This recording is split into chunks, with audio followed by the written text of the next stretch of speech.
People often say, the cruelest thing in life is a gun on the battlefield. They're wrong. The most painful, fatal blow always comes from those sitting next to you at the family dinner table, smiling. My brother used my brain power and the sleepless nights at my military base to build his glamorous career. And my parents? They stripped away my hard work, handed it to him, and called it family love. This is the story of how I called in an airstrike to wipe out that whole charade. Welcome to Noble Revenge. Get comfortable, brew a cup of strong coffee. The people in this story all had a chance to do the right thing. They didn't. Leave a comment and remember to subscribe. You'll like it here. If you stepped into the Wilcox living room in Chicago, you'd be certain this house only had one golden sun. Walls covered in photos of Dylan in expensive suits, corporate awards, and fake smiles. Me, Elisa Wilcox, Lieutenant, U.S. Army Cyber Warfare. The only photo of me in field gear is shoved in a corner by the umbrella stand, covered in dust. No one in this house understands what I do. And the truth is, they don't even care. The hallway smelled strongly like old wood and the lemon-scented floor wax my mother used to hide the rot of a failing marriage.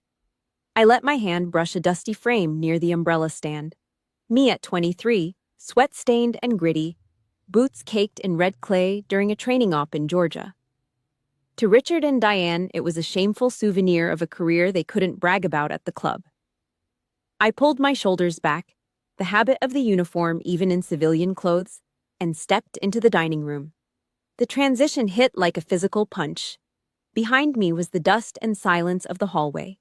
Ahead, under a heavy brass chandelier, it was all golden light and the sharp clink of silver on china. "Elisa, you're late," Richard said without looking up. He was uncorking a bottle of Cabernet Sauvignon, the $50 stuff he saved for Sunday nights. He poured a glass for himself, then for Dylan. He set the bottle down with a heavy thud. He didn't even look at my empty glass. I pulled out my chair, the wood scraping against the floor like a blade. I sat down, my spine a steel rod. I was wearing a plain gray cotton t-shirt. Dylan sat across from me, looking like a tech brochure in a tailored silk shirt that cost more than my monthly housing allowance. Diane emerged from the kitchen a moment later, a tray of ribeyes in her hands. The smell was thick, heavy, and salty. She bypassed me entirely and set the largest cut right in front of Dylan. "Our big boy needs his protein," she said, patting his shoulder. She finally looked at me, her smile tight. "There's salad in the bowl, Elisa." I picked up my fork. The silver felt cold. "The DoD just approved my new neural network project," I said. My voice was flat. "It's a big step for the unit." Diane didn't even pause. She was busy piling potatoes onto Dylan's plate. "That's nice, honey. I'm sure it's technical." She leaned toward Dylan, her eyes gleaming with pride. "But Dylan, tell us about that director position, the one with the corner office." My words just hung there, unacknowledged. I took a bite of the steak. It was gray and overcooked. I forced myself to swallow the dry lump in my throat, my eyes fixed on the polished oak table. Dylan let out a short, arrogant laugh. He was watching the wine swirl in his glass. "Meridian is fast-tracking me to VP of Engineering," he boasted. "The board loves the new optimization code I wrote. It's going to disrupt the industry." He finally looked at me, a smirk tugging at his lips. "You know, Elisa, you're wasting your time in the dirt. The Army pays peanuts. Why don't you try writing real code? I could probably get you a junior dev spot at Meridian if you're tired of playing soldier." The mockery sat on the table like a challenge. I felt the heat rising in my gut, being small-talked into a corner by a man who couldn't explain a recursive loop. I gripped my fork until my knuckles turned ghost white, the metal digging into my palm. I didn't snap. I didn't yell. Silence is a weapon too. I chose the discipline of the quiet. Then my phone buzzed. The vibration was sharp and insistent against my thigh, a digital intrusion. I reached into my pocket and pulled it out. 2300 hours, a late-night alert. It was an email from Marcus Webb, a civilian analyst I'd worked with on the Meridian Pentagon project. The subject line popped up in white text. My heart did a heavy roll. Subject: Does the Meridian algorithm have your signature? I put my fork down. The sound of it hitting the porcelain was like a gunshot. I stopped breathing for a second, my eyes locked onto the screen. The battle hadn't just started, it was already over. I just had to decide exactly when to pull the final trigger on them. The subject line of that email felt like a cold blade pressing against my jugular. Does the Meridian algorithm have your signature? Marcus Webb did not send emails like that for fun. He was a numbers man, a data ghost. If he saw my signature in the code, it was there. My skin crawled. A familiar, oily chill settled in the base of my spine. It was the same feeling I had 6 years ago. The memory hit me hard. It was 2 a.m. I was 22 years old, a cadet at the academy, buried in the basement of a server room. The air was thick with the scent of ozone and burnt coffee. The kind of cheap, bitter Dunkin' coffee that leaves a film on your tongue. The industrial fans hummed a low, aggressive rhythm. My eyes were bloodshot, staring at the lines of logic on my screen. Then, my phone rattled on the metal desk. It was Dylan. I picked up. He did not say hello. He did not ask how I was doing after 48 hours of drill. His voice was slurred, heavy with the sound of 3 too many cheap beers and raw panic. "Elisa, you have to help me," he whined. He was 24 then, supposedly finishing his master's degree. "I am going to fail the advanced systems course. The final project is due tomorrow morning. I cannot do it. I do not understand the recursion." I told him I was exhausted. I told him I had my own finals. He did not care. He spent 10 minutes crying about how Richard would cut his tuition if he failed. He played the victim until my ears rang. I gave in. I always gave in back then. I spent the next 12 hours grinding out every line of that code, hammering the keys until my fingers went numb. I built a sophisticated architecture for him. I polished it. I sent it. The next afternoon, I walked into the kitchen in Naperville. A sheet of paper was pinned to the refrigerator with a magnet shaped like a smiling sun. A plus. Dylan's name was at the top. He was sitting at the table, eating a sandwich Richard had made for him. He did not look at me. He did not say, "Thank you." He acted as if those lines of code had appeared in his brain by divine intervention. I walked up to the fridge. I touched the paper. "That took me all night, Dylan," I said. My voice was a whisper. "A thank you would be nice." Dylan snorted. "You were doing it anyway, Al. Do not act like it was a big deal." I turned to Richard, looking for some kind of justice. He just sipped his coffee and kept reading the Wall Street Journal. Then Diane walked in. She was drying her hands on a floral apron, her eyes narrowing as she looked at me. She did not see a daughter who was tired. She saw a problem. "Elisa, stop it," Diane said. Her voice was soft but heavy with a guilt that felt like lead. "This is your brother. Family always supports each other. It is your duty to make sure he succeeds. Do not be so selfish." That was the lie, the systematic brainwashing. My talent was not mine. It was a family resource. My hard work was just a tool for Dylan to climb. That conversation was the seed. It grew into a thick, thorny vine that wrapped around my throat for years. Flash forward to the present.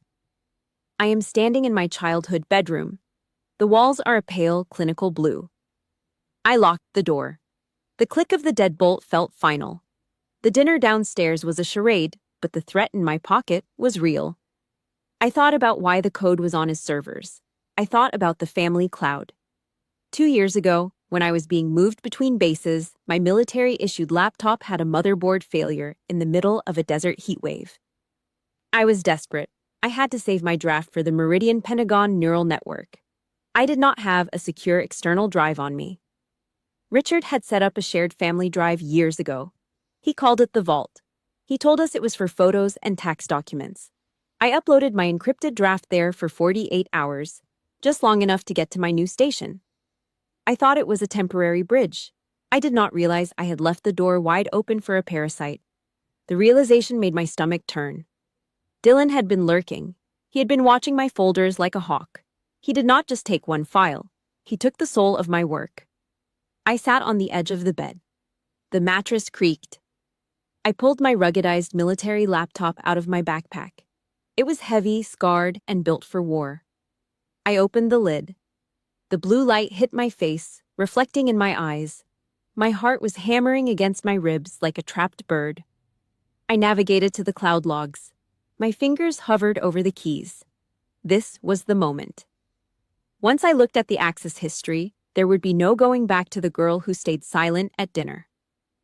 Have you ever been the invisible one, carrying the weight of someone else's laziness while they took the glory? If you have felt that burn, if you have lived through that injustice, comment "done" below. Let us show them that we are tired of being silent. Like and subscribe to see how I tear his world apart. We are just getting started. I took a deep breath. I pressed the button to view the history. I waited for the truth to finish loading. The screen flickered. My eyes scanned the list of IP addresses. There it was.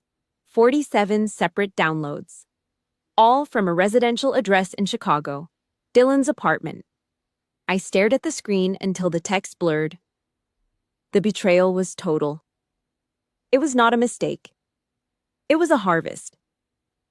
I closed the laptop slowly. My hands were no longer shaking. They were cold. I knew exactly what I had to do. I did not need a family. I needed a target. The silence in the house was heavy. Downstairs, I could hear Dylan laughing at something on the television. He thought he was safe. He thought he had won. He was wrong. He had just handed me the coordinates for his own destruction. The mouse clicked. A dry plastic snap in the dead silence of my childhood bedroom. My finger didn't shake. On the screen, the progress bar for the family cloud access logs crawled forward like a terminal diagnosis. I didn't wait for it to finish. I opened a second window and navigated to the Meridian Corporation's public blog.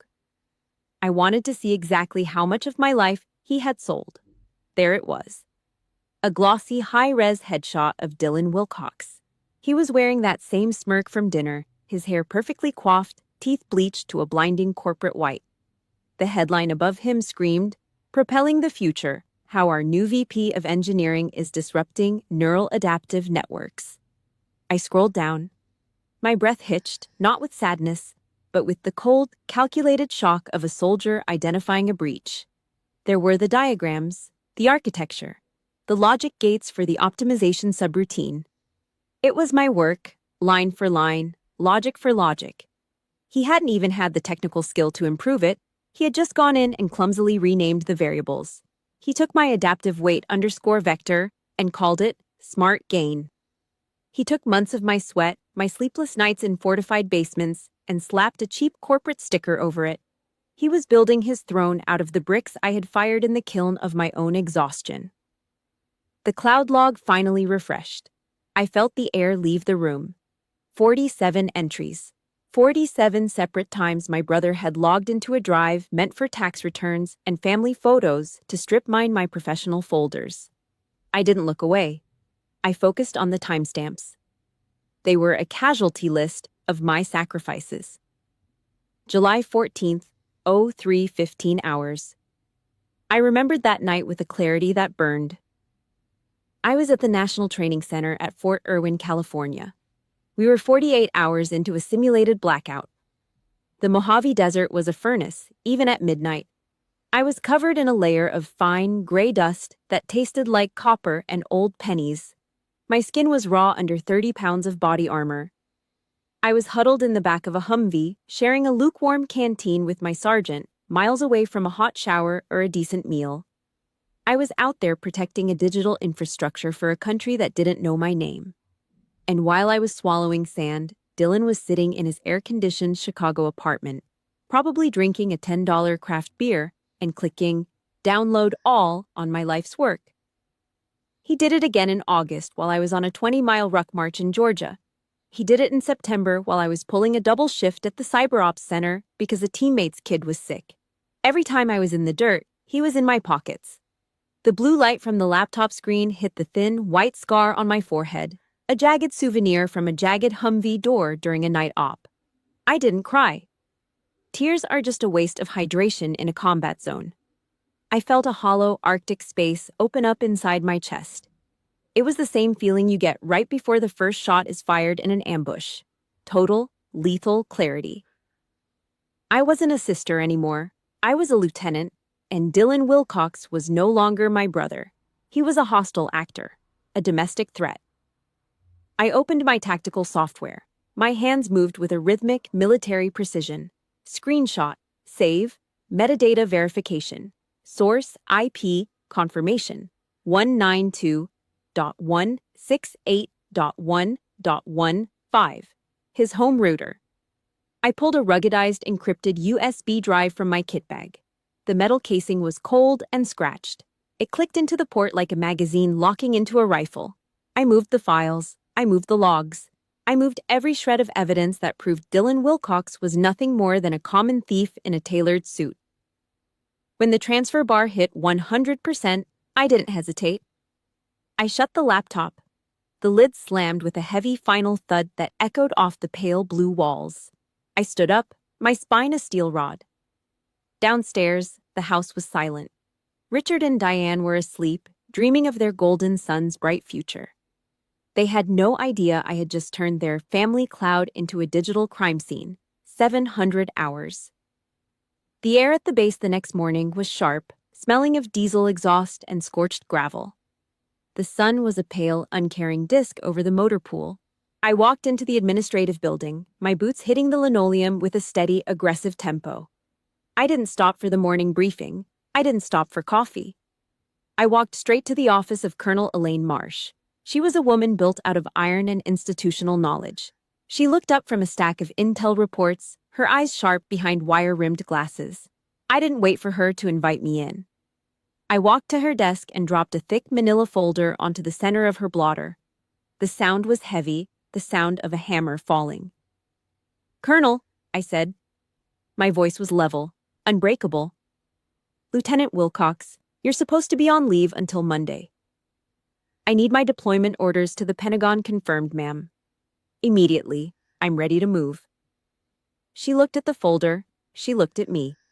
She had been in the service for 30 years. She knew the look of a soldier who had just crossed a point of no return.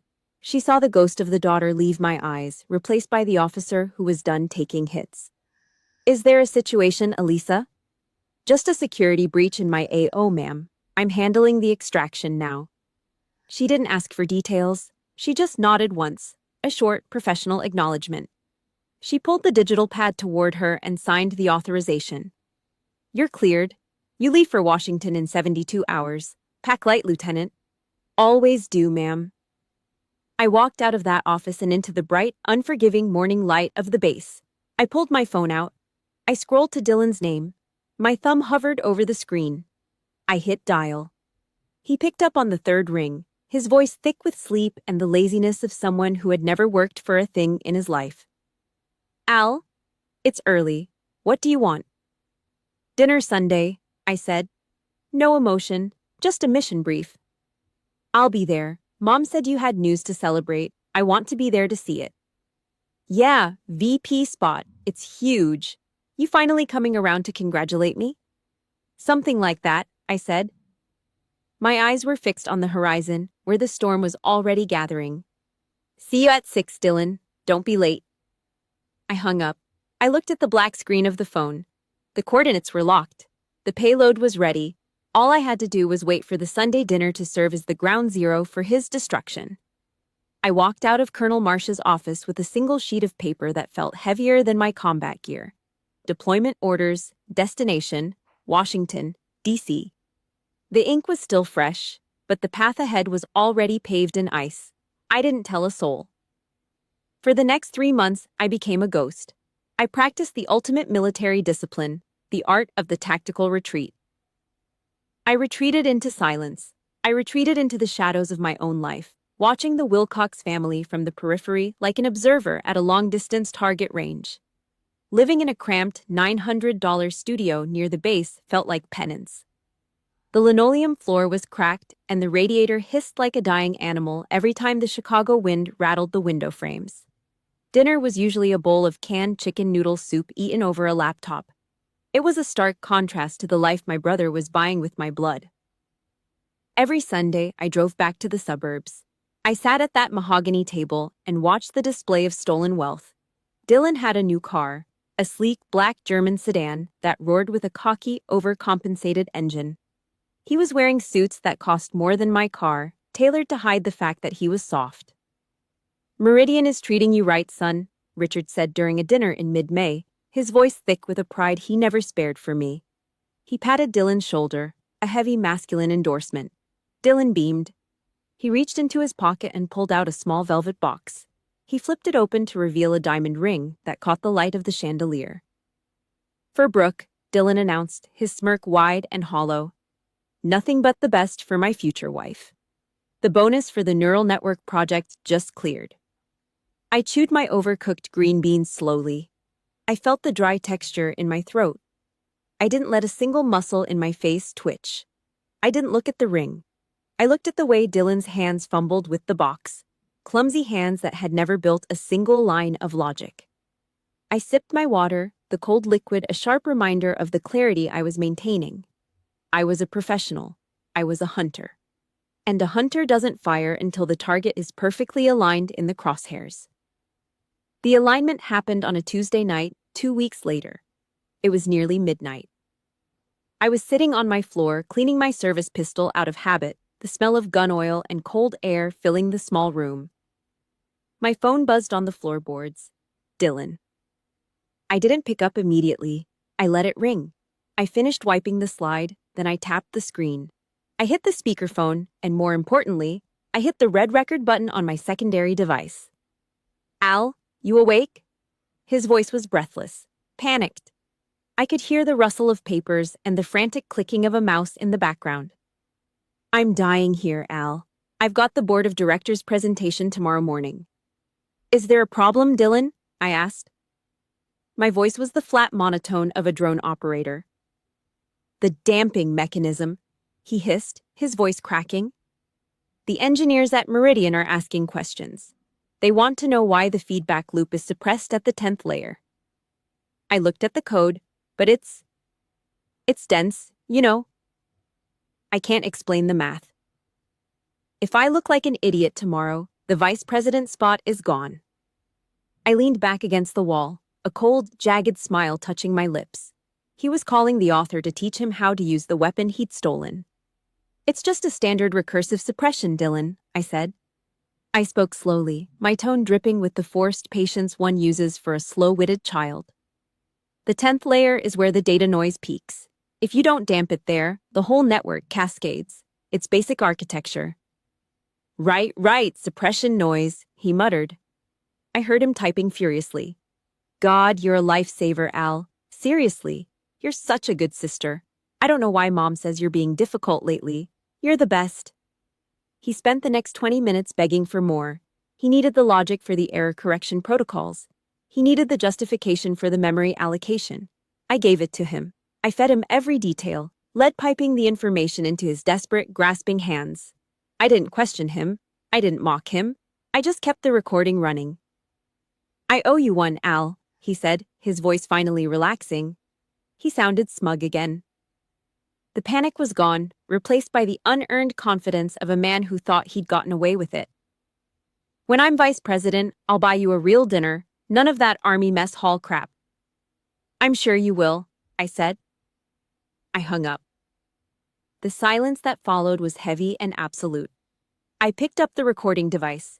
22 minutes of Dylan Wilcox admitting, in his own trembling voice, that he couldn't explain the core mechanics of the product he claimed to have invented.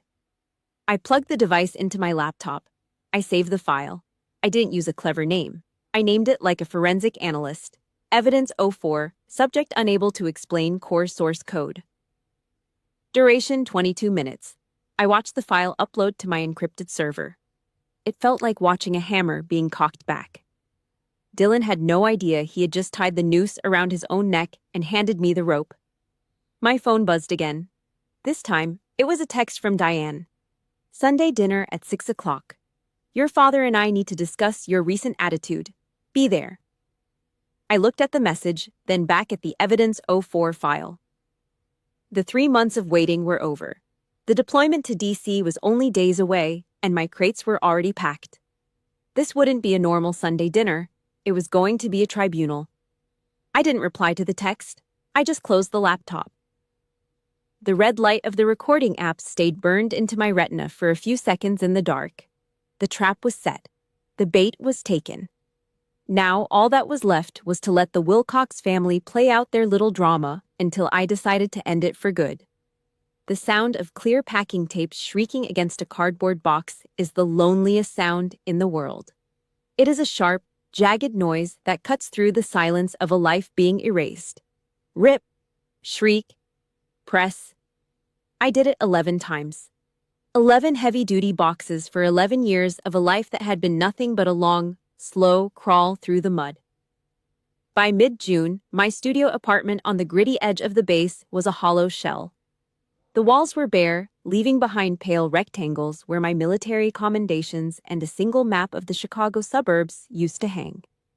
The shadow of my metal bed frame was the only thing left on the stained industrial carpet. My lease was officially terminated. My utilities were cut. And not one single person in the Wilcox family knew I was leaving. They hadn't called to ask how I was in 3 months. They didn't know I had a new zip code. They didn't know I had a new soul. I stood in the center of the room, my boots echoing on the hardwood. I was a ghost in my own home. I looked at the 11 boxes stacked near the door, neat and square, like a row of soldiers at attention. There was a grim satisfaction in the emptiness. I was stripping away the last of the camouflage. I wasn't Elisa the daughter anymore. I wasn't Elisa the sister. I was an asset in transit. Wednesday afternoon. The door buzzed, a harsh, mechanical rasp that made my skin crawl. I didn't have to look at the grainy monitor to know it was him. I could smell the arrogance through the wood. Dylan leaned against the doorframe when I opened it, looking like a man who had just won the lottery and forgotten he had stolen the ticket. He was wearing a navy suit that probably cost 3 months of my hazard pay. He smelled like expensive wood smoke and top-shelf bourbon, the heavy, oaky stuff he had clearly raided from Richard's private stash before driving over. He walked into my kitchen without asking and pulled a crystal tumbler from his pocket. He poured himself a drink, the amber liquid swirling against the glass. He didn't offer me any. He didn't even look for a chair. He leaned against my cheap laminate counter, his silk tie loosened just enough to look busy. He reached into his pocket and pulled out a heavy, weighted key fob. He tossed it in the air and caught it. Jingle, jingle, jingle, jingle. The sound of a brand new German engine. VP roll is a lock, Al, Dylan said, his voice thick with the unearned confidence of a tech bro who had never seen a day of real dirt. The board at Meridian loved the presentation. They said the logic was airtight. Brooke is already looking at venues. She wants a June wedding, maybe the Ritz. The bonus I got for the neural network project is paying for the whole thing. It is a hell of a life, isn't it? I took a slow sip of lukewarm tap water from a plastic cup. I watched him. I watched the way his eyes darted around the room, never quite meeting mine. He was so high on the smell of his own bullshit he couldn't see the cliff he was standing on. I let the silence hang between us until it made him itch.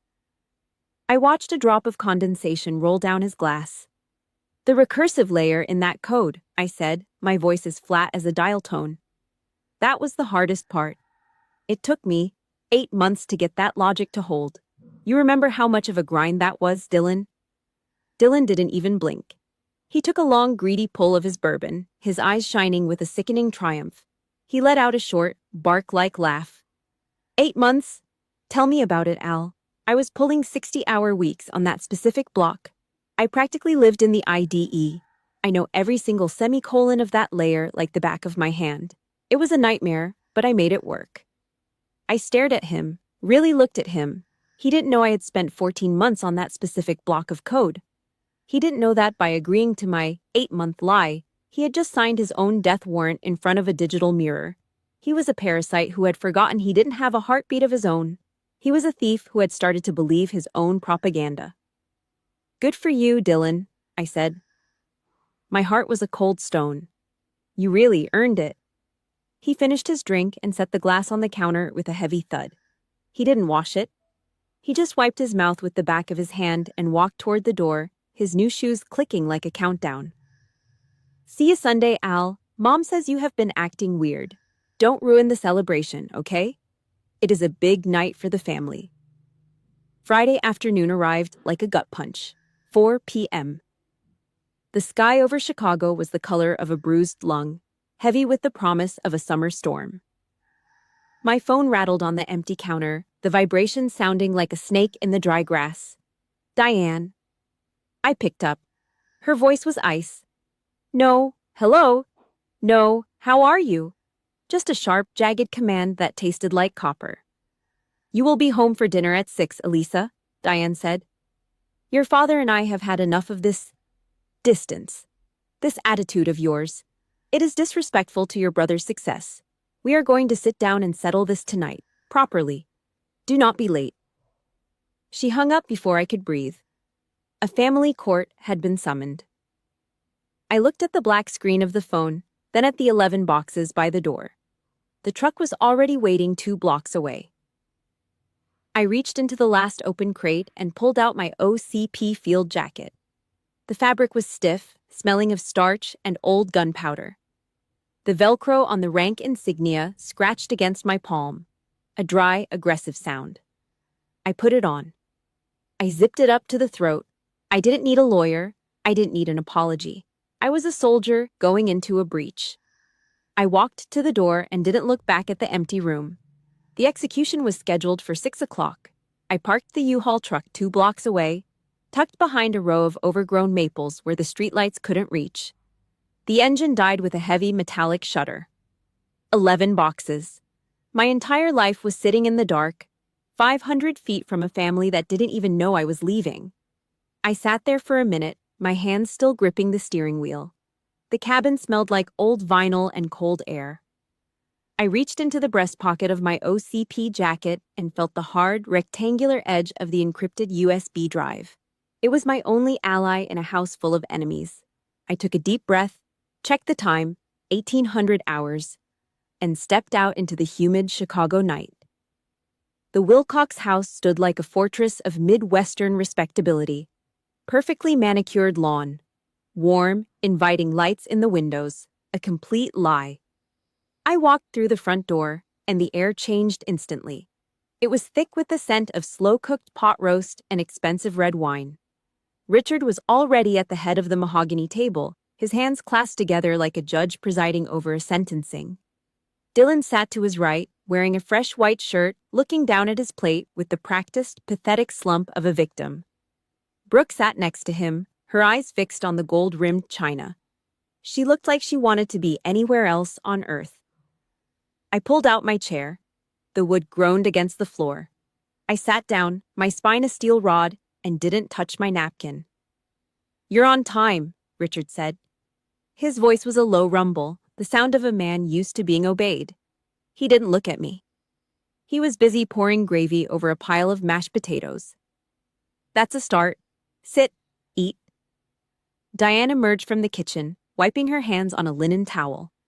She didn't smile. She just sat down and stared at me with a look of disappointed pity. The silence was absolute, broken only by the rhythmic, sharp clink of silver hitting porcelain. Dylan took a small bite of meat, his breathing heavy and performative, as if the mere presence of his sister was an emotional burden he could barely carry. Richard cleared his throat. He set his fork down with a deliberate thud. "We've been talking, Elisa. Your mother, Dylan, and I. We've noticed a pattern. The distance, the coldness, the way you look at your brother when he talks about his success at Meridian." "Is that a fact?" I asked. My voice was a flat line. "It's an observation," Richard snapped, his eyes flashing with a sudden, sharp anger. "You're bitter, Elisa. You're jealous of the life Dylan has built while you've been out playing soldier in the mud. It's poison. It's affecting the harmony of this house. Brooke is about to join this family, and we won't have her seeing this kind of petty resentment." Diane leaned forward, her voice dropping into that soft, manipulative register she used when she wanted to draw blood.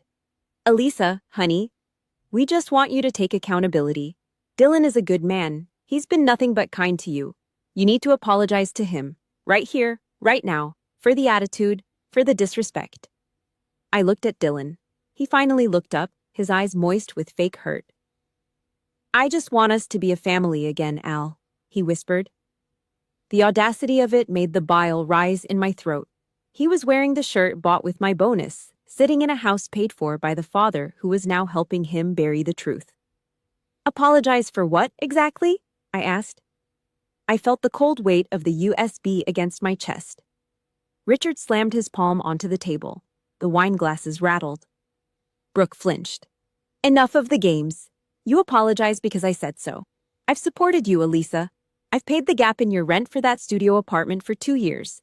I've made sure you had a safety net while you chased your little military career. But that ends tonight." He leaned back, a cruel, satisfied smirk crossing his face. He thought he had just pulled the pin on a grenade.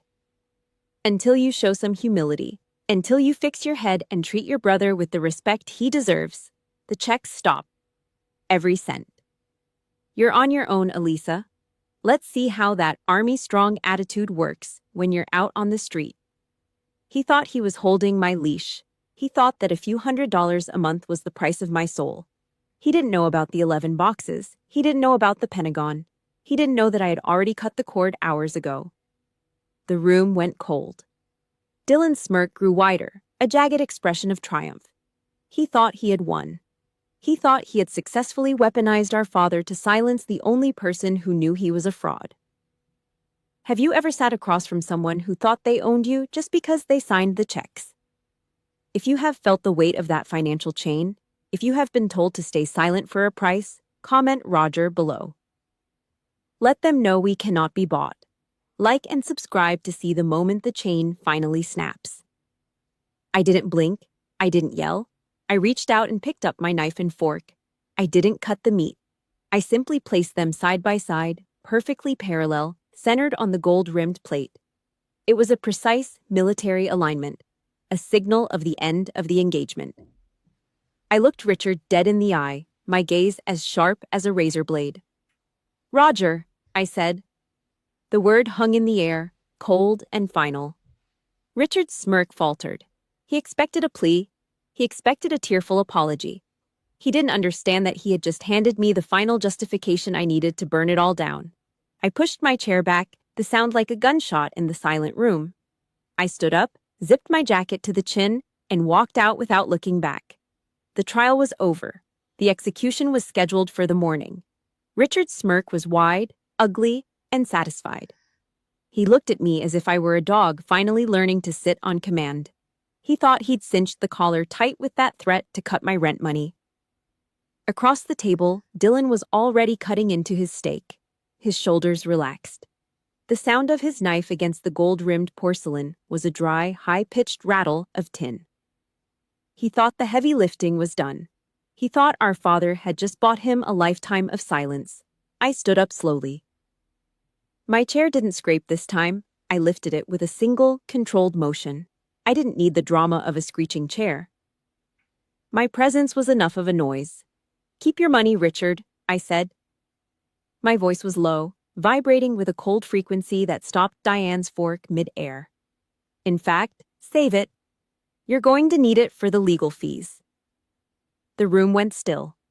Richard's smirk didn't disappear. It just froze, turning into a brittle mask of confusion. He stared at me like I'd just spoken a dead language. "I received my deployment orders yesterday," I continued. I looked him dead in the eye, ignoring the way his face started to redden. "Pentagon, Washington, D.C., I leave in 48 hours. My apartment is already empty. There's a U-Haul truck sitting 2 blocks away with 11 boxes containing every shred of my life. I don't need your safety net. I never did. You can stop signing the checks, Richard. I'm off the payroll." Richard's mouth opened, then shut.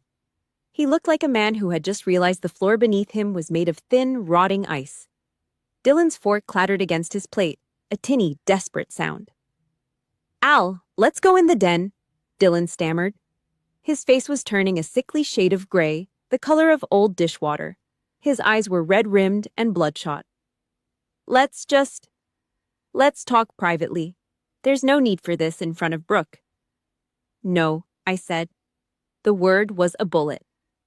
There are no more private talks, no more family secrets. The time for playing along is over. I reached into my bag and pulled out my ruggedized military laptop. It was a block of matte black magnesium, scarred and dented from real work. I slammed it down in the center of the mahogany table, right next to the platter of cooling ribeyes. The grease on the meat was already congealing. Crack! The sound was sharp, final, like a hammer hitting a nail into a coffin. I flipped the lid open. The blue light flooded the room, washing out the warm, fake glow of the chandelier. I didn't wait for them to look. I navigated to the split-screen view I had prepared. Look at the screen, Richard. Look at it, Diane. On the left, lines of source code in blue. My work, date-stamped 2 years ago at the Academy. On the right, the Meridian Corporate Repository in red. Dylan's work, date-stamped 8 months later. The logic gates were identical. The variable names were changed, but the math was a mirror image. It was a digital fingerprint left on a stolen diamond. Your golden son didn't disrupt anything, I said, my voice cutting through the heavy, cloying scent of pot roast. He's a common thief. He spent the last 3 years strip mining my cloud storage while I was in the dirt. He built his VP title on my sweat. He bought that ring for Brooke with a bonus he stole from my work. Dylan let out a pathetic, high-pitched laugh.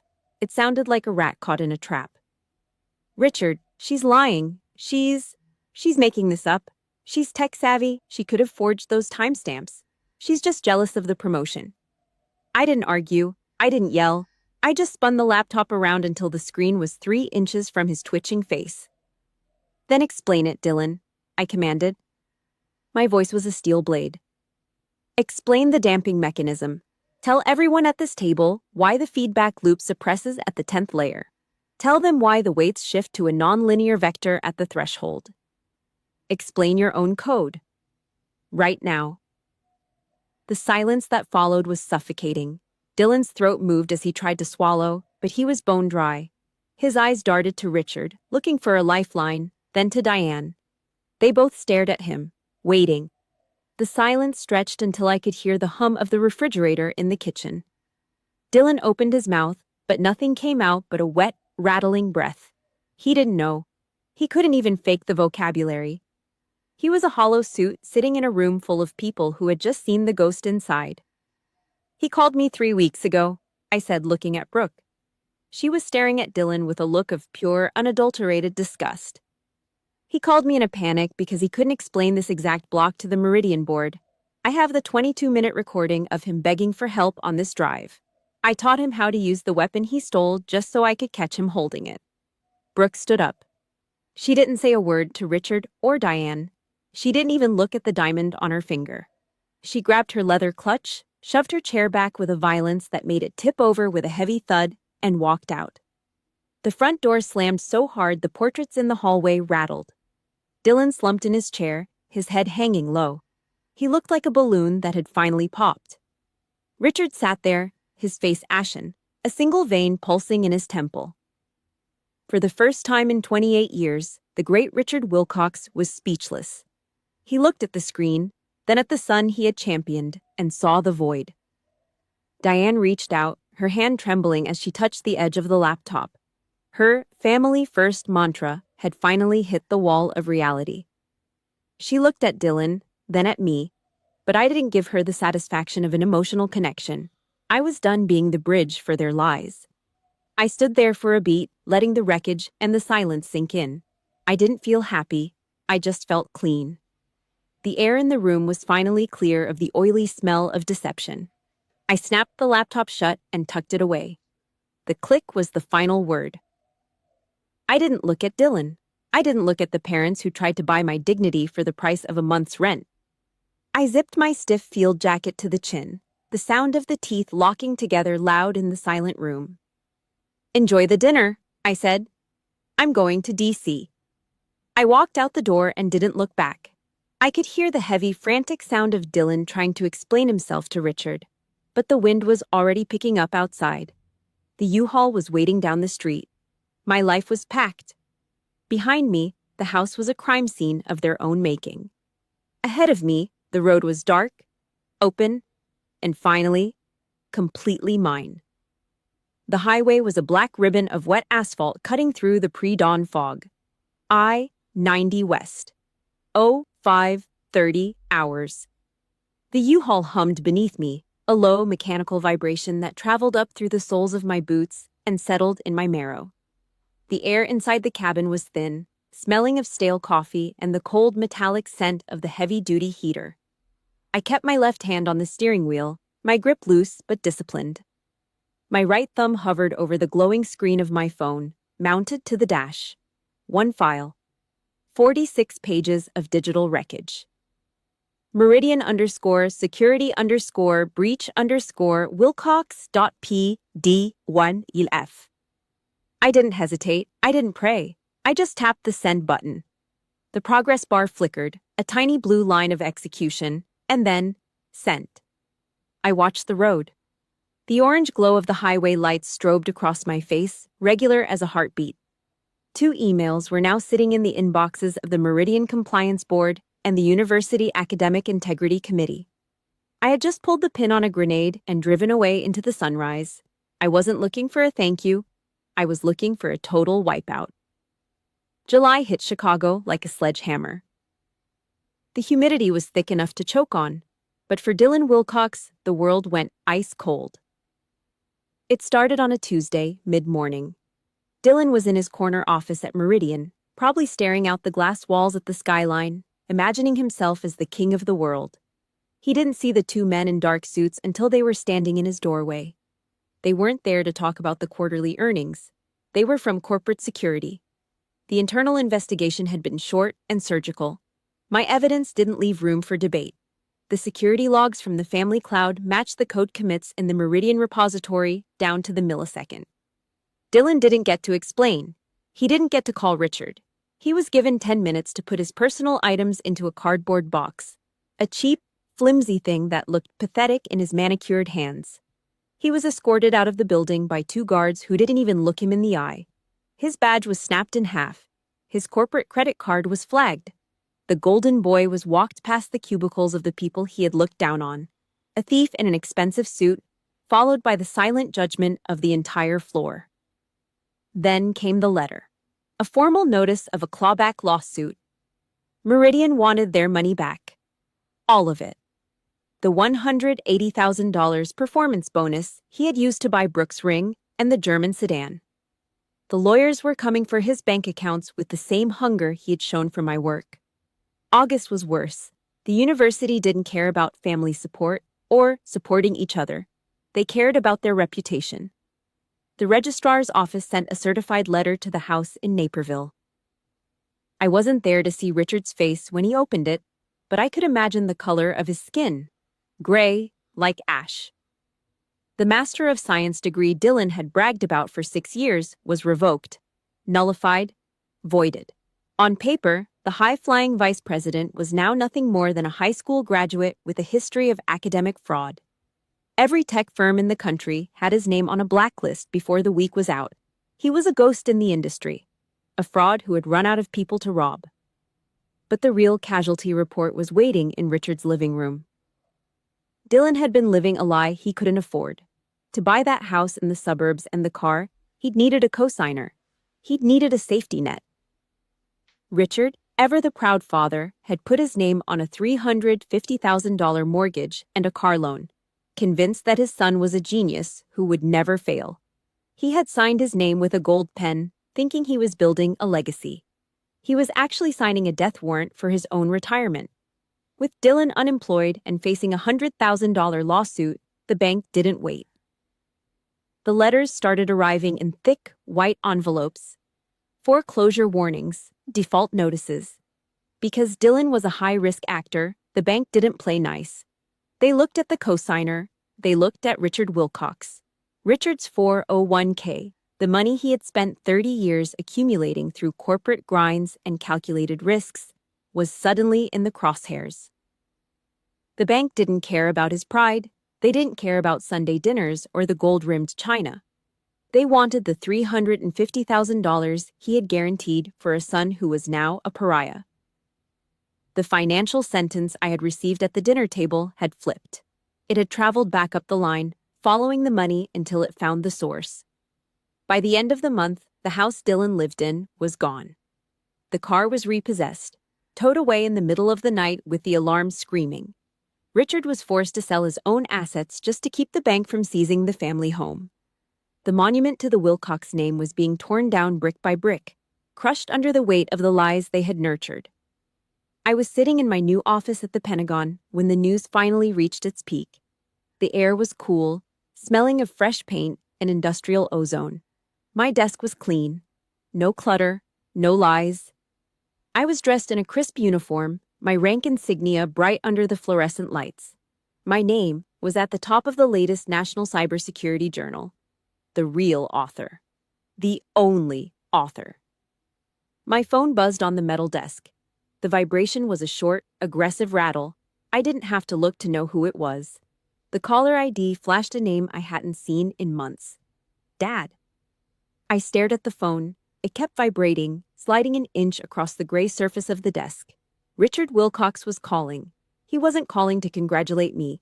He was calling because the bank had finally touched his money and he had no one else to blame but the daughter he had tried to bury. I let it ring. I watched the screen until it went dark. The silence that followed was heavy, absolute, and earned. I didn't need to answer. The report was finished. The casualties were counted. And for the first time in my life, I wasn't on the list. I picked up my pen and went back to work. There were new systems to build, systems that didn't have a back door for family. Washington, D.C. didn't feel like a fresh start. It felt like a bunker. I sat on the floor of my new studio apartment, leaning against the cold, eggshell white drywall that still smelled of fresh primer and industrial floor wax. Outside, the rain was a relentless gray sheet, turning the Potomac into a river of lead. My 11 cardboard boxes were stacked against the far wall, sealed tight with that same shrieking tape, looking like a row of silent, unexploded bombs. I didn't have a bed yet. I didn't have a television. I just had a single folding chair I'd salvaged from a thrift store and a burner phone sitting on the hardwood floor between my boots. I was officially a ghost in the Wilcox family tree, but the roots were still trying to trip me in the dark. The first vibration came at 02:15 hours. The phone rattled against the wood like a dying cicada. I didn't pick up. I just watched the screen glow, casting a sickly blue light against my knees. Dylan. I let it go to voicemail. 5 minutes later, it started again. I picked up on the third ring. I didn't say hello. I just listened to the static and the heavy, ragged breathing on the other end. You really did it, Elisa. Dylan's voice was a jagged, high-pitched wreck. The smug vice president was gone, replaced by a man who sounded like he'd been drinking his breakfast. You burned the whole house down. Meridian is suing me for the full clawback, every cent of the bonus, plus legal fees. The bank took the BMW this morning. Brooke is gone. I'm standing in a house I can't pay for, looking at a career that's a black hole. Are you happy? Does your little army ego feel big enough now?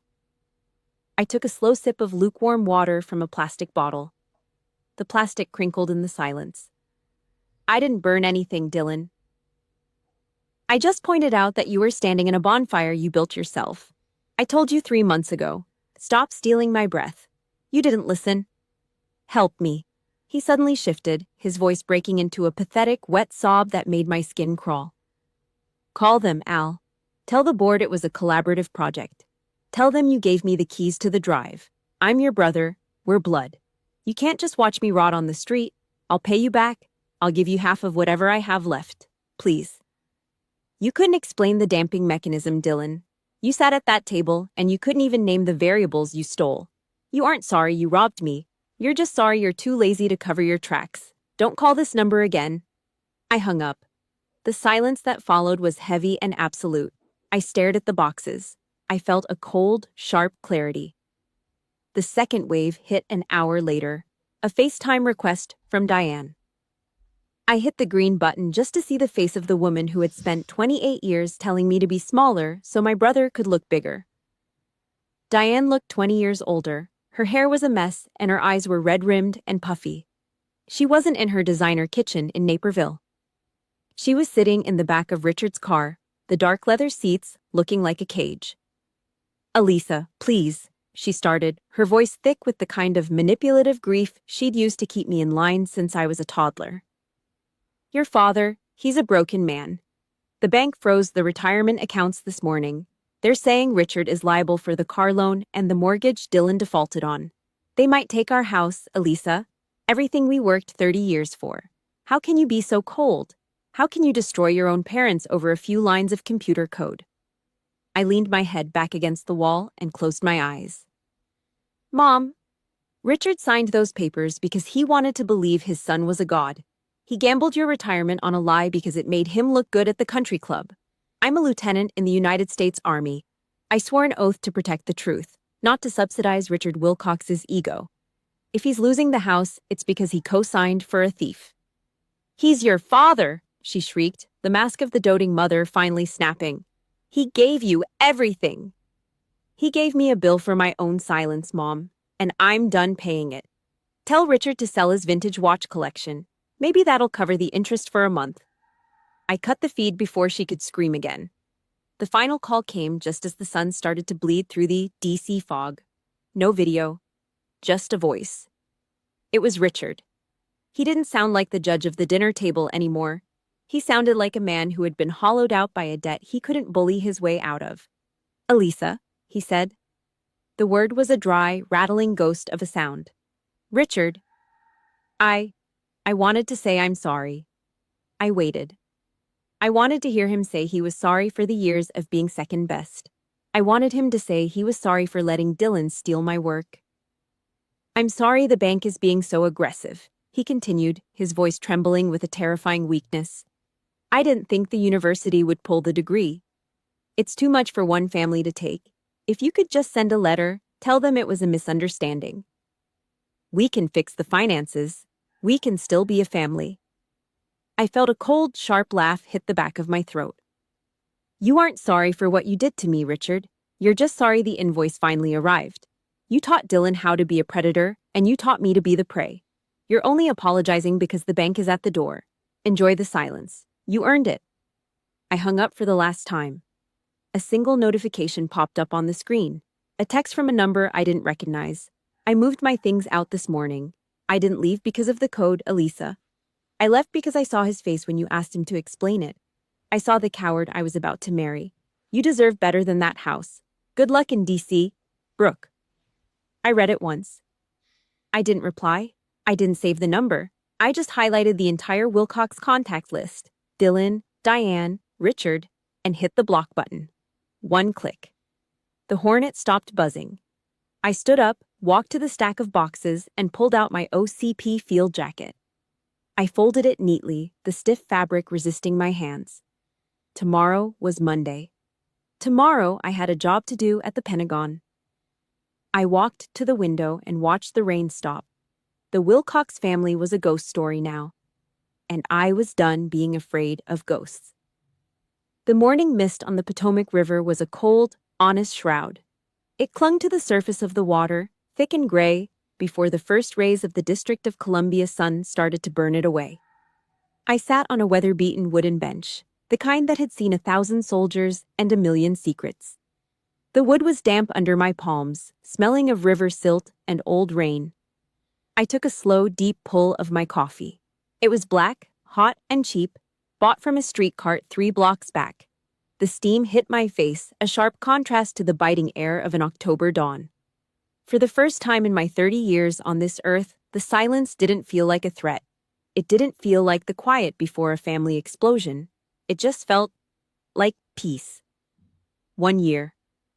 That was how long it had been since I'd driven that U-Haul across the state line and left the wreckage of the Wilcox name in my rearview mirror. A year of silence, a year of work. I looked down at the heavy, glossy magazine resting on my lap, the National Cybersecurity Journal. The paper was thick, high quality, and cold. I flipped to the lead article. There it was, printed in a crisp, black font that looked permanent. Optimization Protocols in Neural Adaptive Networks. And right below the title, the only name that mattered, Captain Elisa Wilcox, United States Army. There was no mention of Meridian, No shadow of Dylan, no smart gain marketing bullshit. Just the math, just the logic, just the truth. My promotion to captain had come through 6 months ago, not because of a co-signer or a family connection, but because the brass at the Pentagon knew a tactical asset when they saw one. I ran a finger over the letters of my name.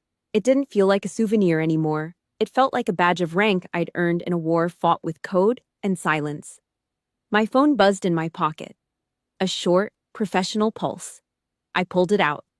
It wasn't a call from a ghost. It was a notification from my banking app. A deposit from a joint account I'd forgotten to close years ago. $500. A week later, a thick, cream-colored envelope had arrived at my secure military post office box. No return address, but I knew the stationery. Inside was a personal check from Diane Wilcox, written in her shaky, decorative cursive. There was a small yellow post-it note stuck to the back. "We miss you, Elisa. Love, Mom." I looked at the check for a long minute. $500. It was a drop of water in the ocean of debt Richard and Dylan were drowning in. It was a bribe, a guilt offering, a desperate hook thrown into the dark, hoping to snag the daughter they'd spent decades trying to drown. I didn't get angry. I didn't feel that familiar, hot spike of resentment in my gut. I just reached into my bag, pulled out a plain white envelope, and slipped the check back inside. I didn't write a long letter. I didn't explain my feelings. I just scrawled a single sentence on the back of the note in a steady, military hand. "Keep this. You have a mortgage to pay." I sealed it and dropped it in the blue mailbox on the corner. It wasn't a jab. It wasn't a joke. It was a hard, steel boundary. I was done subsidizing their lies, and I was done accepting their hollow apologies. The cord wasn't just cut, the ends were cauterized. I turned back to the river. The sun was higher now, a pale gold disk breaking through the bridge supports. I thought about Dylan.